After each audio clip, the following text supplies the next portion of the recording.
Queridos irmãos, graça e paz do nosso Senhor Jesus Cristo. Sou o seminarista Pedro Neto e juntos estaremos estudando nesse dia o capítulo 30 da nossa confissão de fé, que fala sobre censura eclesiástica. Desde já eu louvo a Deus e agradeço pelo convite da igreja para que eu pudesse estar compartilhando com os irmãos um trecho da nossa confissão. E a princípio nós estaremos lendo um texto da palavra de Deus que se encontra no Evangelho segundo Mateus, no capítulo 18, a partir do verso 15 até o 22. Nos diz o seguinte, a palavra do Senhor: Se teu irmão pecar contra ti, vai arguí-lo entre ti e ele só. Se ele te ouvir, ganhaste a teu irmão. Se, porém, não te ouvir, toma ainda contigo uma ou duas testemunhas, para que, pelo depoimento de 2 ou 3 testemunhas, toda palavra se estabeleça. E, se ele não os atender, dize-o à igreja. E se recusar ouvir também a igreja, considera-o como gentil e publicano.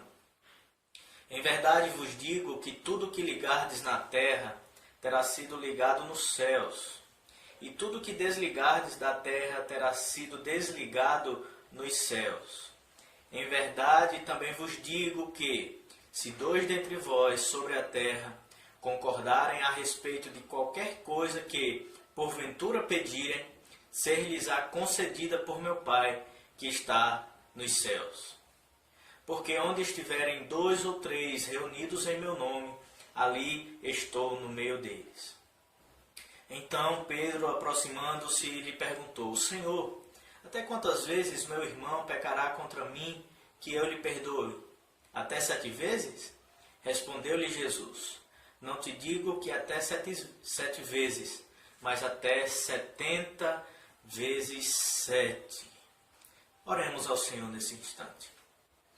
Pai querido, nós te louvamos, ó Senhor, por esse dia, pela oportunidade de estarmos compartilhando a Tua Palavra, especificamente a confissão de fé, entendendo, ó Deus, que essa exposição fiel das Tuas Escrituras, pedimos que o Senhor nos dê a graça para compreendermos a Tua Palavra e aplicá-la no nosso dia a dia. Nos abençoa, abençoa os irmãos que estarão, ó Deus, também ouvindo, ó Pai, esse estudo, que o Senhor nos dê a Tua graça nesse instante, em nome de Jesus. Amém. Irmãos, quero ser logo direto no nosso assunto e queria que os irmãos também estivessem com a confissão aberta para que juntos pudéssemos analisar sessão por sessão e de forma breve pudéssemos ver como se dá a exposição desse capítulo, certo? Então a nossa primeira sessão do capítulo 30 vai nos dizer o seguinte, que o Senhor Jesus, como rei e cabeça da sua igreja, instituiu nela um governo nas mãos dos seus oficiais, governo distinto, governo diferente da magistratura civil. E o texto base para essa primeira sessão se encontra na primeira carta de Paulo aos Tessalonicenses, que nos diz assim, no capítulo 5, versículo 12. Agora vos rogamos, irmãos, que acateis com apreço os que trabalham entre vós e os que vos presidem no Senhor e vos admoestam. Interessante nós percebermos, irmãos, que quando se trata do governo, tanto governo eclesiástico quanto governo civil, podemos incluir políticos, policiais, seja eles militares ou civis, enfim, tanto esses civis instituídos como governantes civis, como ministros da igreja, eles procedem de Deus, eles são e foram instituídos por Deus. A autoridade deles emana do próprio Deus. O próprio Deus constituiu-os assim como autoridade sobre a vida sobre as nossas vidas, sobre a vida de todos os homens. Essa é a forma que Deus escolheu para administrar, né, o mundo, para administrar a terra. É interessante que Paulo vai nos chamar a atenção na carta dele aos Romanos, endereçada aos Romanos, de como nós, apesar do governo civil ser distinto do governo eclesiástico, todos os homens devem respeito à autoridade, tanto a esses governantes civis quanto aos governantes eclesiásticos, como esses tendo sua base de autoridade como emanando, como vindo do próprio Deus. E é interessante, no capítulo 13 de Romanos, versículo 1 e versículo 2, Paulo vai dizer assim: todo homem esteja sujeito às autoridades superiores, porque não há autoridade que não proceda de Deus. E as autoridades que existem foram por ele instituídas, de modo que aquele que se opõe à autoridade resiste à ordenação de Deus. E os que resistem trarão sobre si mesmos condenação. Então, essa primeira sessão nos aponta para o fato de que todas as autoridades, como já falei, tenho falado muito, tanto civis quanto eclesiásticas, são instituídas por Deus. A autoridade delas vem de Deus, Deus assim mesmo as instituiu, e todo homem deve tanto respeito quanto submissão, né? E quando isso não acontece, de fato sobrevém na vida daqueles que desobedecem, a espada vem sobre aqueles, a disciplina. E é isso que essa primeira sessão quer nos mostrar por meio da palavra de Deus. Então, para que a gente possa entender como se dá o governo religioso, é interessante que o governo da igreja ele foi instituído pelo próprio Jesus, no sentido do Novo Testamento, foi instituído pelo próprio Jesus quando ele chamou 12 apóstolos. Desde que fundou a igreja, Jesus estabelece sua missão, e para essa missão ele chama 12 homens, que seriam autoridades da igreja, autoridades essas que iam doutrinar a igreja, que iam conduzir a igreja logo que o mestre fosse assunto aos céus. É interessante que esses 12 apóstolos eles iriam dar continuidade à igreja, no sentido de doutrinação, no início, no sentido de condução do reino de Deus. Por sua vez, esses apóstolos, nós vemos isso na carta de Atos, por onde eles passavam, né, eles também instituíam autoridades, né? Eles eram autoridades e que, reunidos também, tinham autoridade de instituir outras autoridades. Autoridades das igrejas que porventura iriam comandar cada região, e nós vemos especificamente no livro de Atos os presbíteros ordenando outros presbíteros e bispos para que pudessem reger a igreja e conduzir a igreja. Na história do Antigo Testamento, nós vemos também, logo a princípio, que durante o período de Moisés até Samuel, era um governo bem distinto, né, do de hoje. Logo em seguida houve uma mudança. Até porque durante o Velho Testamento, entre Moisés e Samuel, como eu falei, o profeta ele tinha essas duas funções, né? O líder que Deus instituiria como profeta, esse seria autoridade religiosa, no sentido que traria todas as leis morais, as leis que conduziria o povo de forma religiosa também. Porém, esse profeta também ele era a autoridade que julgava os casos do povo, né? Deus instituiu primariamente o profeta como essas duas funções, tanto autoridade religiosa quanto civil, né? Nós vemos isso muito bem na pessoa de Moisés, que Tem até um caso em que o seu sogro o aconselha para que pudesse dividir essa liderança, que Moisés estava se cansando, né, de julgar tantos casos civilmente e ainda tinha que conduzir o povo espiritualmente. Só que nós vemos no período de Samuel uma revolta do povo, né? O povo vendo as nações, cada uma das nações, com um rei que governava, que regia as nações ímpias. O povo pede a Deus também um rei, para que elas se tornassem semelhantes a outras nações. Era uma ideia de que o Senhor deixasse de reinar sobre Israel, né? Até porque desde então, quando o profeta tinha essas duas funções, né, até esse período de Samuel, nós podemos ver que a ideia primária era que o Senhor mesmo é que reinava sobre o povo, né? Era uma teocracia, era Deus reinando sobre o povo. Desde então, depois de Samuel, que o povo pede um rei, que Deus concede Saul, um rei segundo o coração do povo, o desejo do povo, um rei, vamos dizer assim, mau, que fez o que desagradou ao Senhor. Nós vamos ver o estabelecimento da monarquia, né? Um rei que representaria a Deus, mas que não seria o próprio Senhor reinando sobre o povo, né?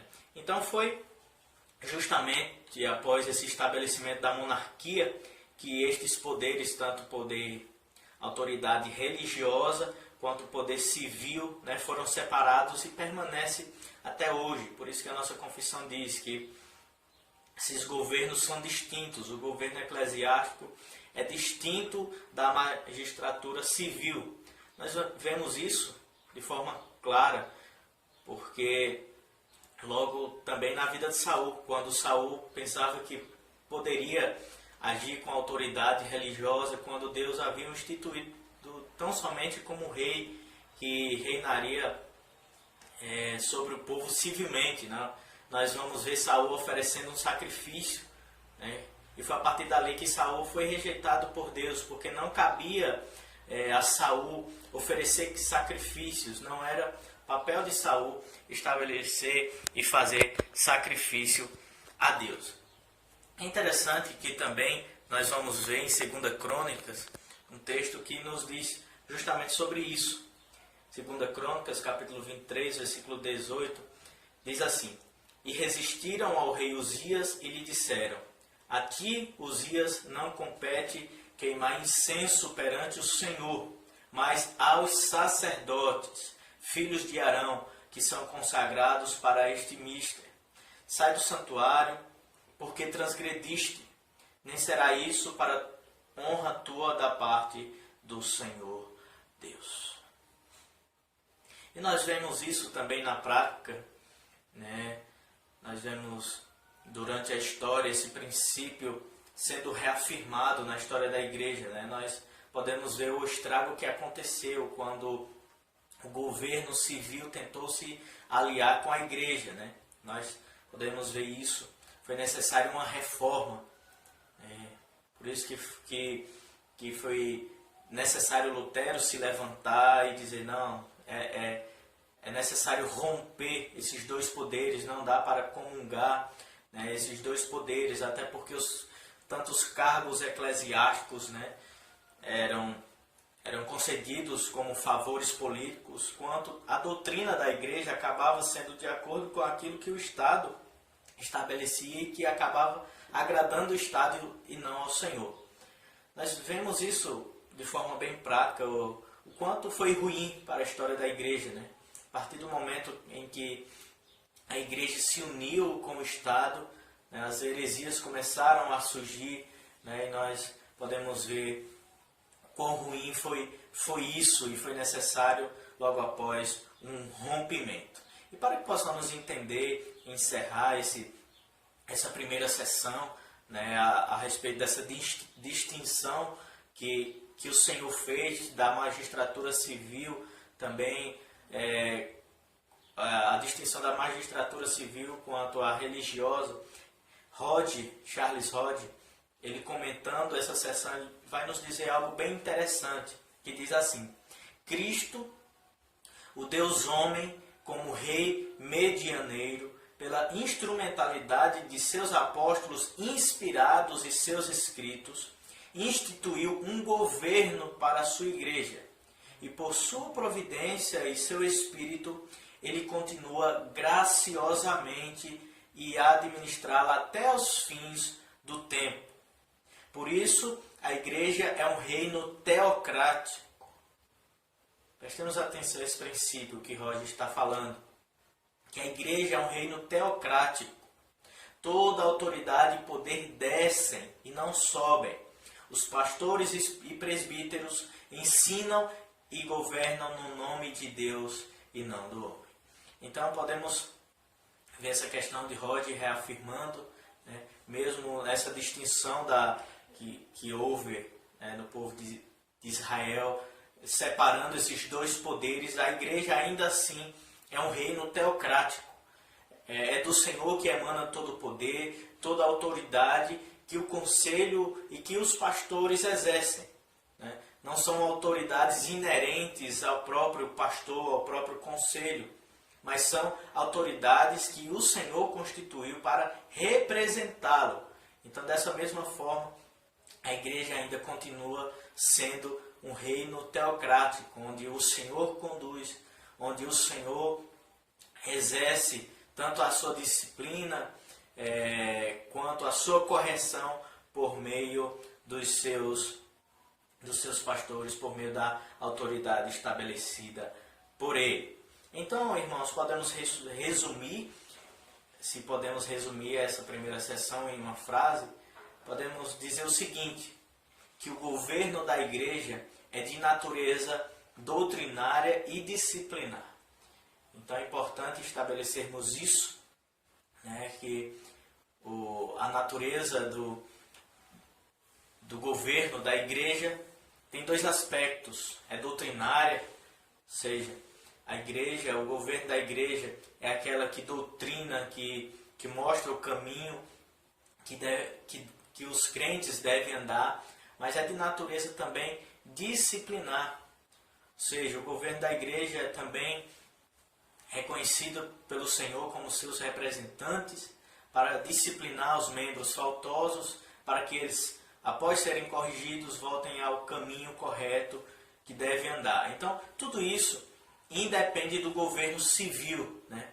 O governo da igreja tem toda a autoridade vinda do Senhor, né, para proclamar esses dois aspectos, tanto doutrinário quanto disciplinar.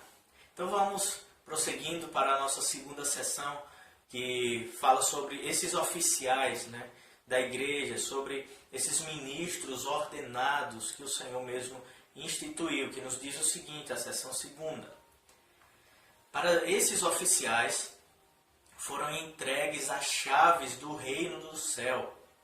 Em virtude disso, eles têm, respectivamente, o poder de reter ou remitir pecados, fechar esse reino a impenitentes, tanto pela palavra como pelas censuras, seja ela disciplina, abri-lo aos pecadores penitentes pelo ministério do Evangelho e pela absolvição das censuras quando as circunstâncias o exigirem. E essa sessão está baseada em um texto, né, Mateus 16:19, que o Senhor diz assim: dar-te-ei as chaves do reino dos céus.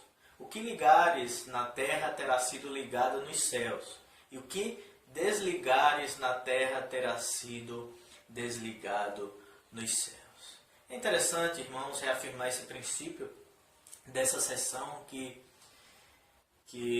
nos fala sobre o ingresso, né, de novos membros, tanto quanto também a disciplina e até a exclusão desses membros, de como os ministros têm essa autoridade dada pelo Senhor, tanto de incluir, né, os membros, novos membros, pessoas na igreja visível, quanto discipliná-los, corrigi-lo e, se for o caso, até excluir esses membros para um fim próprio do Senhor.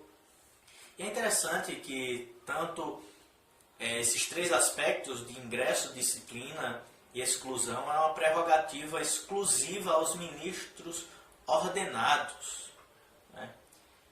É interessante reafirmar esse princípio, que cabe aos ministros ordenados, aquele que o Senhor mesmo estabeleceu como suas autoridades para fazer isso. E como é que eles fazem isso, né? Como é que deve, pelo menos, ser feito? Porque muitas igrejas por aí não obedecem a esses princípios, né? Ingressam membros de todo jeito, não avaliam esses membros, não consideram esses membros, esses novos membros, esses que estão sendo candidatos, né, à membresia da igreja. E essa sessão nos chama a atenção ao fato que, para o ingresso, a admissão de novos membros, é necessário avaliar o conhecimento desses candidatos, desses que estão querendo ser admitidos como membros, né? E nós fazemos isso, e os pastores fazem isso através das classes de catecúmenos, de iniciantes, né? Para avaliar o conhecimento desses que estão chegando. Como é que eles entendem a fé? Como é que eles precisam compreender o Senhor, a Trindade, os conceitos básicos, a razão da nossa fé? Tudo isso é importante para que a pessoa não esteja entrando pensando que é uma coisa e no final seja outra, né? É necessário que a pessoa ingresse na igreja sabendo os princípios bases da nossa fé, né? O porquê nós cremos, né? Qual é a razão da nossa fé. E isso é feito geralmente na classe de catecúmenos. Não somente isso, né? É necessário analisar não só o conhecimento teológico, ou até mesmo ensinar esses novos membros e como eles precisam crer e pensar, mas é interessante a análise também do modo de vida. É importante frisar esse aspecto, até porque muito temos visto hoje pessoas que se achegam na igreja, mas que têm uma vida devassa lá fora, né, que não consideram o Senhor, que querem ter a igreja como um meio tão somente de barganha, ou até mesmo somente mais uma religião, enquanto a vida lá fora não condiz com o Evangelho do nosso Senhor. Tudo isso deve ser pensado, tudo isso deve ser analisado, né? Às vezes é difícil, em um contexto de cidade grande, analisar a vida pessoal, né, dos candidatos a novo membro, né? Porque todo mundo é trancado, cada um em sua casa, mas é possível ainda assim analisar, né? Hoje a nossa vida é aberta nas redes sociais, né? Como a forma como pensamos é exposta nas redes sociais, tudo isso também pode ser uma forma de analisar esses que estão chegando, né? Como é que eles pensam, como é que eles vivem. E não somente isso, não somente a sua teologia, o seu modo de vida, mas a intenção de cada candidato em querer ser admitido como membro da igreja, né? Será se ele está vindo com a real intenção de participar do corpo de Cristo, né, da igreja visível de Cristo, ou ele está com segundas intenções vindo à igreja? Porque acontece muito disso, né, pessoas que se achegam à igreja com propósito, sei lá, de casamento até, visando um relacionamento. Será se é esse mesmo o real motivo de ser admitido na igreja como membro? Claro que não. Então, por isso que tudo isso deve ser analisado, né, naqueles que são candidatos ao batismo, né? Então tudo isso se faz na tentativa de preparar o candidato na forma devida para que ele tenha uma profissão de fé consciente e firme nas doutrinas e regras de fé da igreja. Até porque, irmão, se tudo isso é feito e analisado antes, certamente, claro que não é uma regra, né? Tem as exceções, mas com certeza a igreja evitará problemas sérios posteriores, né? Se aqueles que são candidatos forem bem analisados, né? forem bem doutrinados, ensinados, certamente os problemas posteriores serão evitados. É interessante que também nesse processo, né, a igreja tem o direito de apresentar uma pública declaração das verdades em que ela crê, as quais devem ser reconhecidas por todos aqueles que entram em sua comunhão.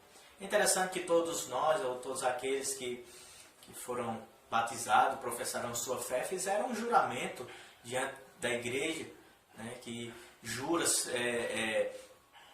diante de Deus e dos homens que se sujeitará às autoridades, que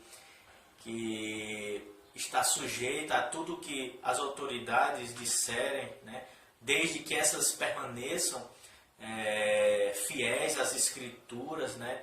Então, para o novo membro é necessário tudo isso, né? Até porque é importante fazer antes, para que, se ele disser não, eu não concordo com isso, ele já seja barrado por ele mesmo, ou pelo conselho, pelo fato dele não concordar com algum princípio bíblico, né? Para que posteriormente ele não venha influenciar a igreja, porque depois que ele se torna membro, né, é mais fácil dele influenciar a igreja e tornar-se uma pedra de tropeço para os outros irmãos.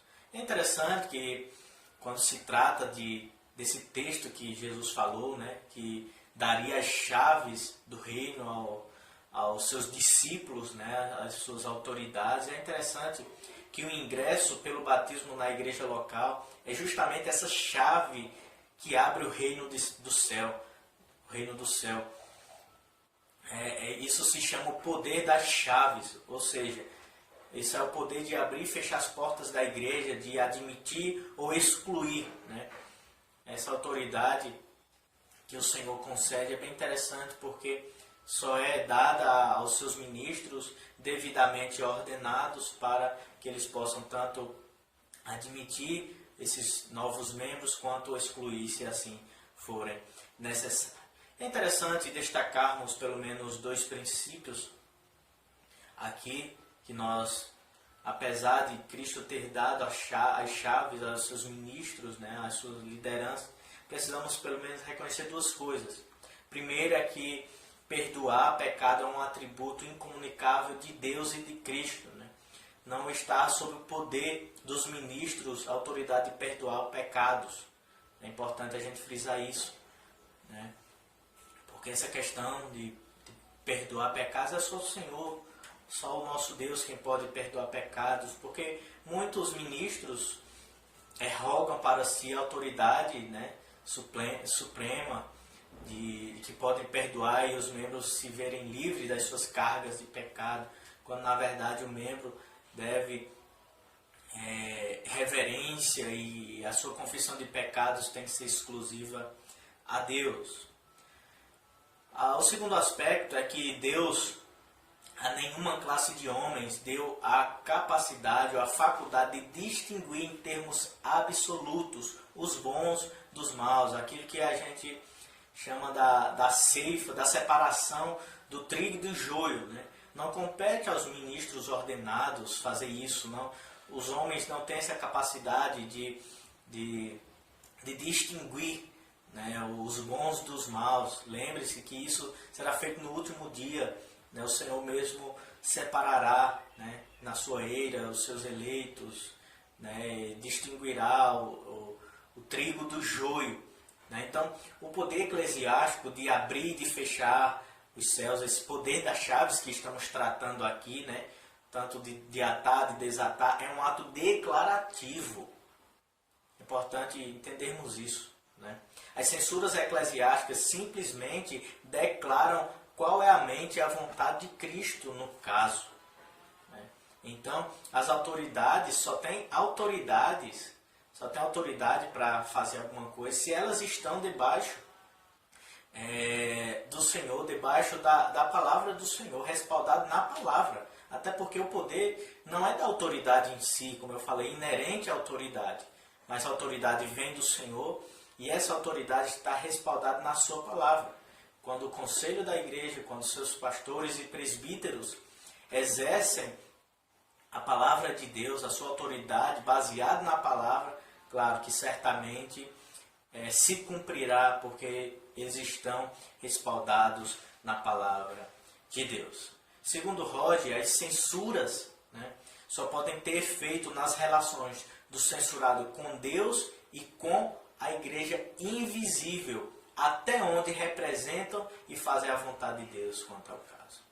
Né? Não adianta ministros rogarem para si uma certa autoridade cega que seja a parte da palavra de Deus. Né? O ministro não se faz autoridade. A autoridade é dada, é concedida por Deus quando esse ministro se encontra debaixo da palavra do Senhor. Né? Por isso que até o juramento, quando fazemos diante da igreja, diante de Deus, quando vamos professar nossa fé, quando algum candidato ao batismo professa sua fé e se batiza, ele jura diante de Deus enquanto essas autoridades estejam de acordo com a palavra de Deus, para que nenhum ministro arrogue para si alguma autoridade que seja sua mesmo, mas que autoridades sejam da palavra do Senhor. Então, aqueles que não aceitam ou se desviam seriamente das doutrinas da igreja, ou ainda comportam-se de maneira inconveniente ou imoral, certamente serão ou deverão ser advertidos, e em caso de reincidência poderão ser afastados, temporária ou definitivamente da igreja.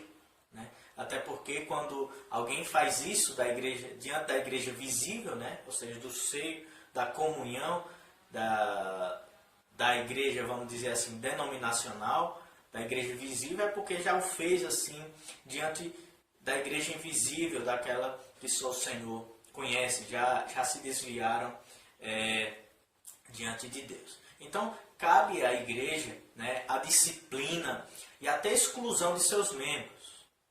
Mas é importante também destacarmos aqui que a igreja não pode arrogar para si a salvação e a condenação de ninguém, pois somente Deus salva e condena.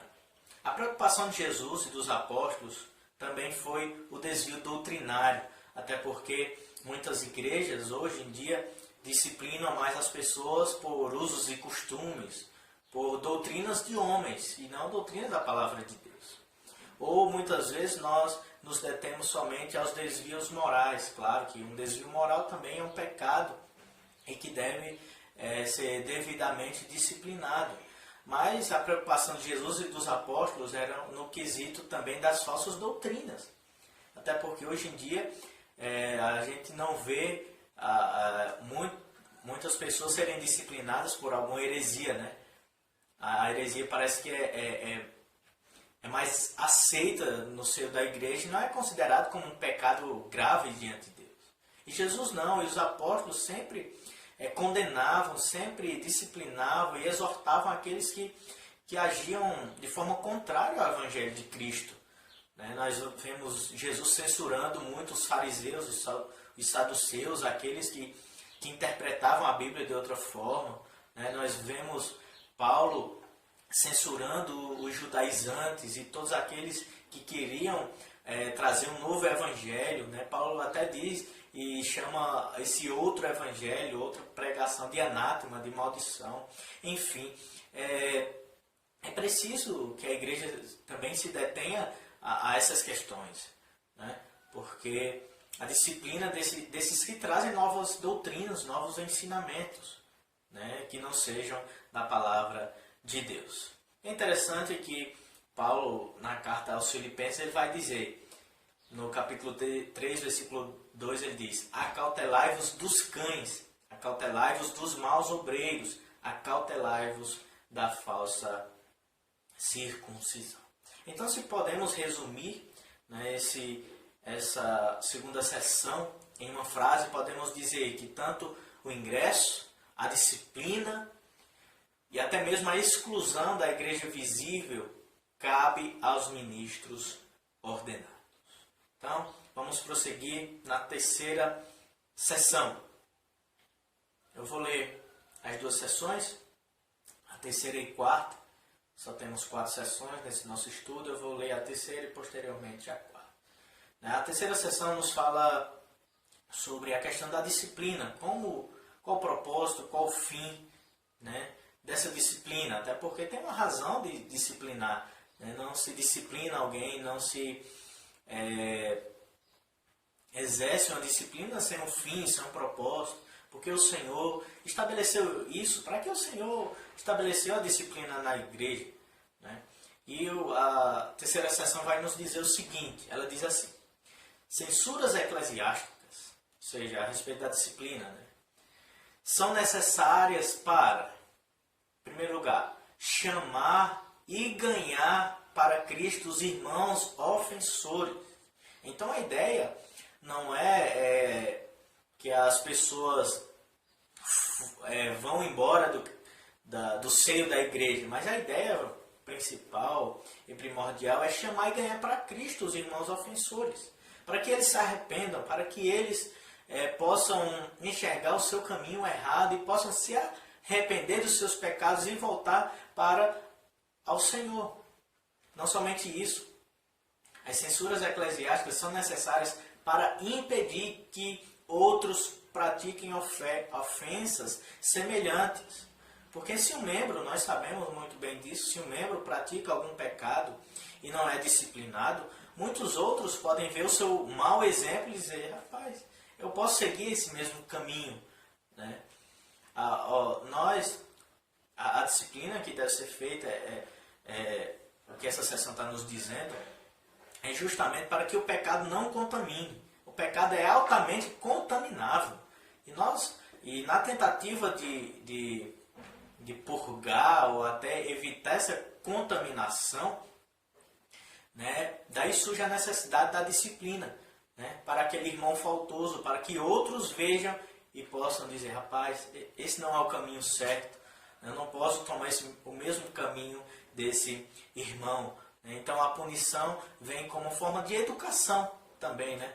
A disciplina vem para educar os crentes e impedir que outros cometam as mesmas falhas. Não somente isso, mas essa sessão vai nos dizer que é para purgar o velho fermento que poderia corromper a massa inteira. E aqui essa sessão está nos lembrando daquele episódio que Jesus falou aos seus discípulos que eles tivessem cuidado com o fermento dos fariseus. Né? Porque a ideia de fermento é que depois que é lançado em uma massa, um pouco de fermento, ela leveda toda a massa, ela contamina toda a massa, na verdade. E a disciplina, ela vem nesse propósito de eliminar, de purgar, de retirar esse mal, essa chaga como uma úlcera que, se não tratada, que se não cuidada, ela acaba se espalhando por todo o corpo. Não somente isso, mas as censuras são para vindicar a honra de Cristo e a santa declaração do Evangelho, né? E também para evitar a ira de Deus, né? A qual com justiça poderia cair sobre a igreja. Né? Se a igreja não cuida da sua disciplina, não vive de acordo com os princípios de Deus, é certo que Deus julgará com severidade a sua igreja que é considerada como o baluarte da verdade, como aquela que deve prezar e preservar pela doutrina, pelo caminho correto. E a base para essa terceira sessão está em 1 Timóteo 5:20, que nos diz o seguinte: quanto aos que vivem no pecado, repreende-os na presença de todos, para que também os demais temam. Olha aí, o que é que Paulo diz a Timóteo? Né? Ele está falando de uma repreensão pública, né? Nós vemos, isso varia de acordo com o pecado e situações, há pecados que precisam ser repreendidos publicamente. Paulo está falando de um pecado específico que era necessário a repreensão pública. Com que propósito? Paulo vai dizer: para que também os demais temam, para que os outros irmãos da igreja vejam e temam ao Senhor e digam: não, esse caminho não é o correto a seguir. E a nossa última sessão a ser estudada, né, a sessão 4, falando sobre a ordem disciplinar, de como é que se dá a ordem, né, da disciplina, a nossa sessão vai nos dizer o seguinte: para melhor conseguir esses fins, que fins? Aqueles que foi apresentado na sessão terceira, os propósitos, né, que foram ditos na terceira sessão, que é para chamar, ganhar os pecadores para Cristo, para impedir que outros façam, enfim. Então, a seção 4 vai dizer que para melhor conseguir esses fins, né, os oficiais da igreja devem prosseguir na seguinte ordem, segundo a natureza do crime e o demérito da pessoa. Né? Como eu falei, cada caso é um caso. Alguns é necessário ser feita uma repreensão pública, outros uma repreensão particular.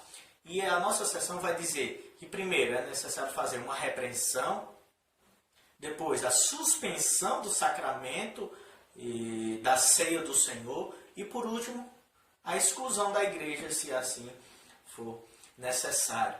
2 Tessalonicenses 3:6 diz assim: Nós vos ordenamos, irmãos, em nome do Senhor Jesus Cristo, que vos aparteis de todo irmão que ande desordenadamente e não andam segundo a tradição que de nós recebestes. É importante nós frisarmos que a igreja evangélica, especificamente brasileira e mundial como um todo, né, entrou em uma fase de humanismo irreversível, né, onde o homem passa a ser o centro de todas as coisas, onde o homem passa a ser a medida de todas as coisas, a razão de tudo, né, tudo é para o homem, né, tudo visa o fim e o propósito que o homem quer. E isso, né, afeta especificamente também nas ações da igreja, né, de forma especial na doutrina e na disciplina. Né? O homem como centro de tudo acaba desvirtuando a doutrina da igreja e muitos pastores até hesitam em disciplinar os membros. Né? Muitos até arrogam e dizem, não, mas a disciplina é crueldade, Deus não é assim, Deus é amor. Né? Deus não disciplina, pelo contrário, Ele ama independentemente de quem eu sou, de como eu ajo, da minha posição sexual, do que eu penso, né? Enfim, Deus me aceita como sou. Então o Evangelho, a partir desse humanismo, ou seja, a partir que o homem se tornou o centro e a razão de todas as coisas, o Evangelho se tornou ofensivo.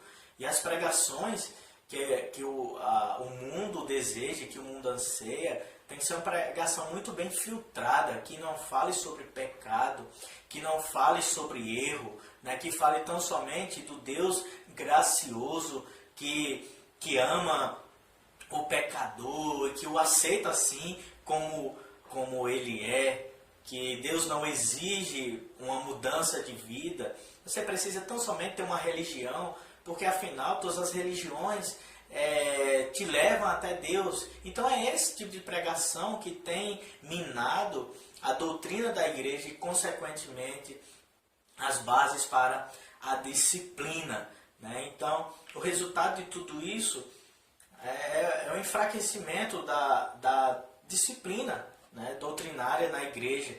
Até porque se não há pecado, se não há necessidade de correção de pecados, não há necessidade da disciplina. Né? É algo bem lógico e o que tem acontecido, infelizmente, na nossa igreja. Então, irmãos, na igreja como um todo, né? Não estou falando aqui do presbiterianismo em si, até porque a nossa igreja ela preza muito pela disciplina, né, dos seus membros, pela disciplina no meio do seu povo.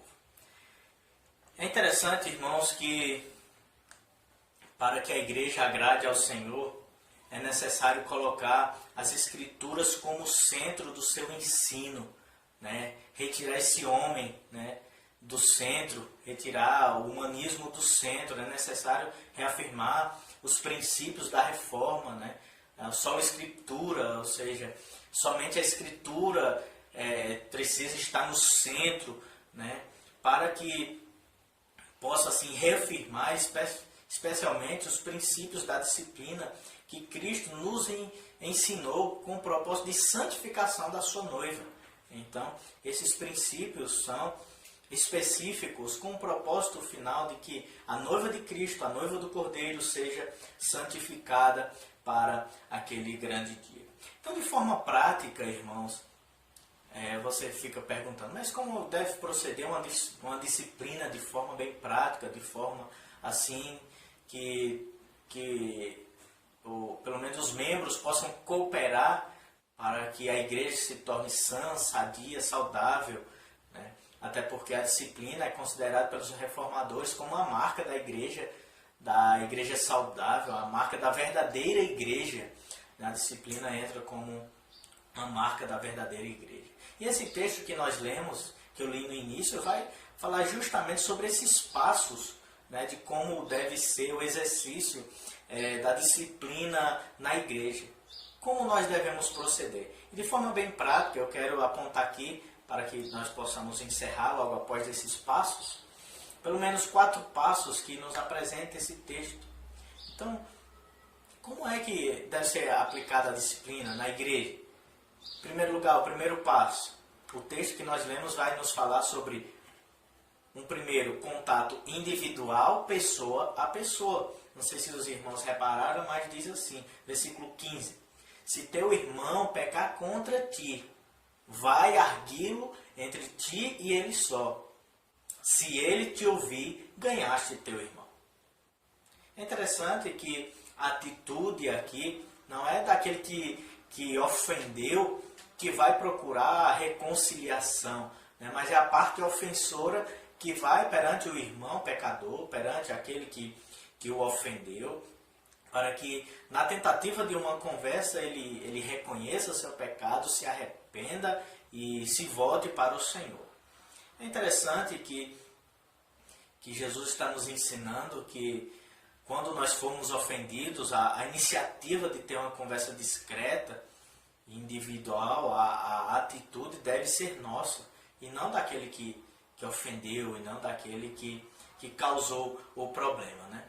E essa primeira admoestação, esse primeiro passo é importante também para o nosso crescimento e santificação, porque abordar o ofensor, né, falar com o ofensor, procurar reconciliação com o ofensor, vai contra o nosso orgulho, né? A gente diz, não, mas foi ele que pecou contra mim, foi ele que errou contra mim, né? Foi ele que me fez mal, é ele que tem que procurar reconciliação, ele que tem que me pedir perdão, né? Mas Jesus está apontando para um fato da humildade, que aquele irmão pode estar cego pelo seu pecado, ele pode não ter percebido o seu erro, né? Até mesmo se percebido, ele viu que ninguém assim o repreendeu, ele pode continuar fazendo a mesma atitude. E o primeiro passo que Jesus nos diz é, se houve algum problema, você que foi o ofendido, vai lá, converse com teu irmão, vai arguí-lo entre ti e ele só. Se ele te ouvir, ganhaste teu irmão. Mas não somente isso, o segundo passo que Jesus nos aponta é não somente o contato individual, mas se ele não ouviu, se ele se mostrou irrepreensível, ele diz, vai para o segundo passo, que é o contato com 2 ou 3. Né?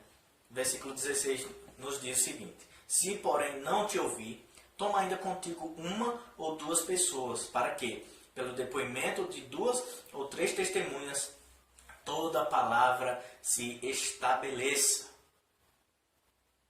É interessante que ele nos chama a atenção que essas 2 ou 3 pessoas são pessoas que devem testemunhar e participar do encaminhamento do processo da disciplina, da exortação, do aconselhamento, com o objetivo de que aquele que cometer a falta ouça.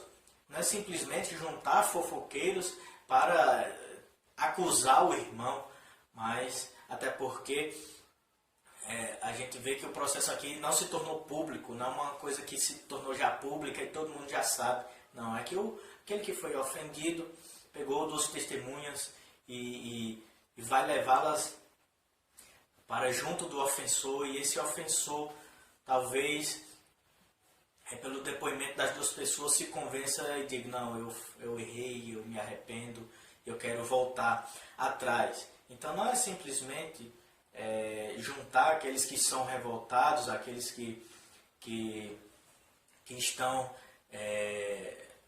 contra o irmão, que já são contra o irmão, para que elas possam acusar. Mas são testemunhas que estejam dispostas a tratar também um problema, que sejam pessoas que com amor desejam o melhor para a igreja. Mas prosseguindo aqui no terceiro passo, se também foi frutífero os dois processos, com uma ou duas testemunhas, né, a questão muda, né? Já que o faltoso recusou, aí Jesus diz: se ele não os atender, diz-o à igreja. Ou seja, como é que o membro diz à igreja? No nosso sistema de governo, a mesma coisa, levar a questão para o conselho, não é verdade? Então, quando se leva a questão ao conselho, é esse fato que Jesus está dizendo, né? Dizer à igreja, ou seja, dizer àqueles que são responsáveis, àqueles que estão como autoridades, que podem agora julgar a questão, podem estabelecer um tribunal e podem julgar a questão de acordo com a vontade de Deus. E não é só a questão de veicular notícias, de a fofoca chegar no conselho, né? Mas a ideia aqui é de visar a exortação do ofensor, que agora será feita pela igreja, pelo conselho. Ou seja, por aqueles que são representantes e eleitos por ela. Ou seja, a igreja elegeu pastores e presbíteros que as represente, né? Que represente a elas e que possam assim tomar atitudes, e que as atitudes tomadas serão melhor de acordo com a vontade de Deus e para o bem da sua igreja. E é interessante essa questão, irmãos, que infelizmente, se muitos pecados que já se tornaram públicos fossem tratados nessas duas instâncias, tanto no contato individual quanto no contato das duas ou três testemunhas, evitaria muitos problemas na igreja, que às vezes chega para o conselho somente os problemas que já se tornaram públicos e que ninguém, a princípio, soube do problema enquanto estava pessoal, particular, ninguém quis tratar. Então é importante a igreja, nós como igreja, reconhecer a importância disso, né? De levar os casos para o conselho só quando forem em últimos casos, né? Que antes de tudo, nós como igreja do Senhor precisamos participar desses primeiros processos, buscando reconciliação, buscando restauração daquele que pecou, né? E isso é uma característica que a igreja tem perdido durante os tempos, né? Essa capacidade de aconselhar uns aos outros mutuamente, essa capacidade de ser uma comunidade terapêutica. Mas Jesus nos diz a última parte, que a última parte que a gente considera como a mais ruim, né? Que é a exclusão. Que Jesus diz o seguinte: se ele recusar ouvir também a igreja, considera-o como gentil e publicano. Então, a recusa no atendimento das administrações, né, a atitude de arrogância e desafio às autoridades devem levar o faltoso à exclusão da igreja visível. Mas tudo isso, irmãos, até mesmo a exclusão, o propósito último da exclusão não é cortar esse irmão e deixá-lo para lá, mas até mesmo o propósito da exclusão é visando o arrependimento do irmão. É que ele se sinta assim disciplinado pelo Senhor e se volte arrependido para o seio da igreja novamente, né? E isso nos mostra, você pode ficar perguntando, não, mas com que autoridade é que se faz isso? Mas será que Deus estabeleceu isso mesmo? Nos versos seguintes, versículo 18 e 19, o próprio Jesus estabelece isso como se Deus estivesse mesmo no meio, né? Ele diz: se tiverem 2 ou 3 reunidos no seu meio, eu estarei ali com eles. Ou seja, a autoridade é dada à igreja pelo Senhor. O Senhor estará com ela, conduzindo também todas essas atitudes, todas essas repreensões. Então, se podemos resumir essas duas últimas sessões que acabamos de ler e de abordar, né, em 2 frases, podemos dizer a seguinte: que a igreja não pode ser permissiva sem zelo doutrinário e moral. A disciplina visa a correção, e arrependimento dos pecados notórios. É essa a razão de disciplinar, arrependimento, né, visando o arrependimento do pecador. Então, irmãos, partindo aqui para a nossa conclusão, concluo da seguinte forma, né? Nós vivemos em uma era sem restrição e sem limites, né? Por isso, talvez a questão da disciplina na igreja seja tão incompreendida e até negligenciada. Muitos questionam a legitimidade da sua aplicação. Muitos membros se perguntam, não, mas com que direito a igreja pode me disciplinar, né? Eu tenho um direito humano de participar, de sei lá, tomar ceia da forma como eu bem entender. E Calvino foi quem se levantou, né? Muitos da sua época que queriam tomar ceia de todo jeito, né? Viviam uma vida depravada e queria tomar ceia, né? E ele toma a frente e diz aqui, só se vocês passarem por cima do meu cadáver, né? Tem até essa cena na história que Calvino se coloca diante da ceia e diz, olha, vocês precisam me matar para poder tomar essa ceia. Ou seja, ele reafirma os princípios bíblicos de que precisa de uma correção para que possa fazer a vontade de Deus. Aí muita gente pergunta, não, mas ninguém pode me julgar, né? E outros até se revoltam quando recebem a disciplina. É preciso que saibamos que o direito e a autoridade da disciplina não procede simplesmente de homens, mas procedem do Senhor da igreja, que a comanda. É preciso que os nossos olhos sejam abertos para que verifiquemos que a rejeição da disciplina é um grande mal. A recusa da sua aceitação ou a revolta por ela significam agir contra o objetivo maior, que é o reconhecimento do pecado, o arrependimento sincero e a restauração à plena comunhão da igreja visível. E isso nos chama a atenção ao fato, queridos, que às vezes a gente até diz, eita, fulano de tal precisa ser disciplinado, precisa ser corrigido. Mas nos chama a atenção também ao fato, não só querer a repreensão para outras pessoas, mas também que quando nós reafirmamos a necessidade da disciplina para que o Senhor seja honrado no meio da igreja, nós estamos nos incluindo. Quando nós formos, porventura, disciplinados pelo Senhor, por aqueles que são autoridades sobre nós, precisamos entender que isso vem do Senhor, é uma forma que o Senhor está demonstrando seu amor. Então, irmãos, no mundo sem regras, Deus, em sua misericórdia, coloca a sua igreja como baluarte da verdade, para que seus padrões sejam reforçados e seguidos. Ao contrário do que muitos pensam, a disciplina é uma demonstração do amor de Deus para com o seu povo. Apocalipse, capítulo 3, o Senhor nos diz no verso 19, eu repreendo e disciplino a quantos amo. Sê, pois, zeloso e arrepende-te. Então, a disciplina é a demonstração do amor de Deus. A disciplina é a demonstração de Deus dizendo assim, eu amo vocês, eu amo a minha igreja e por isso eu quero santificá-la e por isso eu quero purificá-la para que naquele dia eu encontre ela ataviada, muito bem preparada para o encontro com o seu noivo. Então, irmãos, supliquemos a Deus que nos preserve em pureza e na plena comunhão de sua igreja e que compreendamos e defendamos o exercício da disciplina quando esta for necessária. Então, irmãos, que Deus abençoe. Muito obrigado por esse tempo juntos. Que Deus abençoe ricamente a vida dos irmãos. Um forte abraço.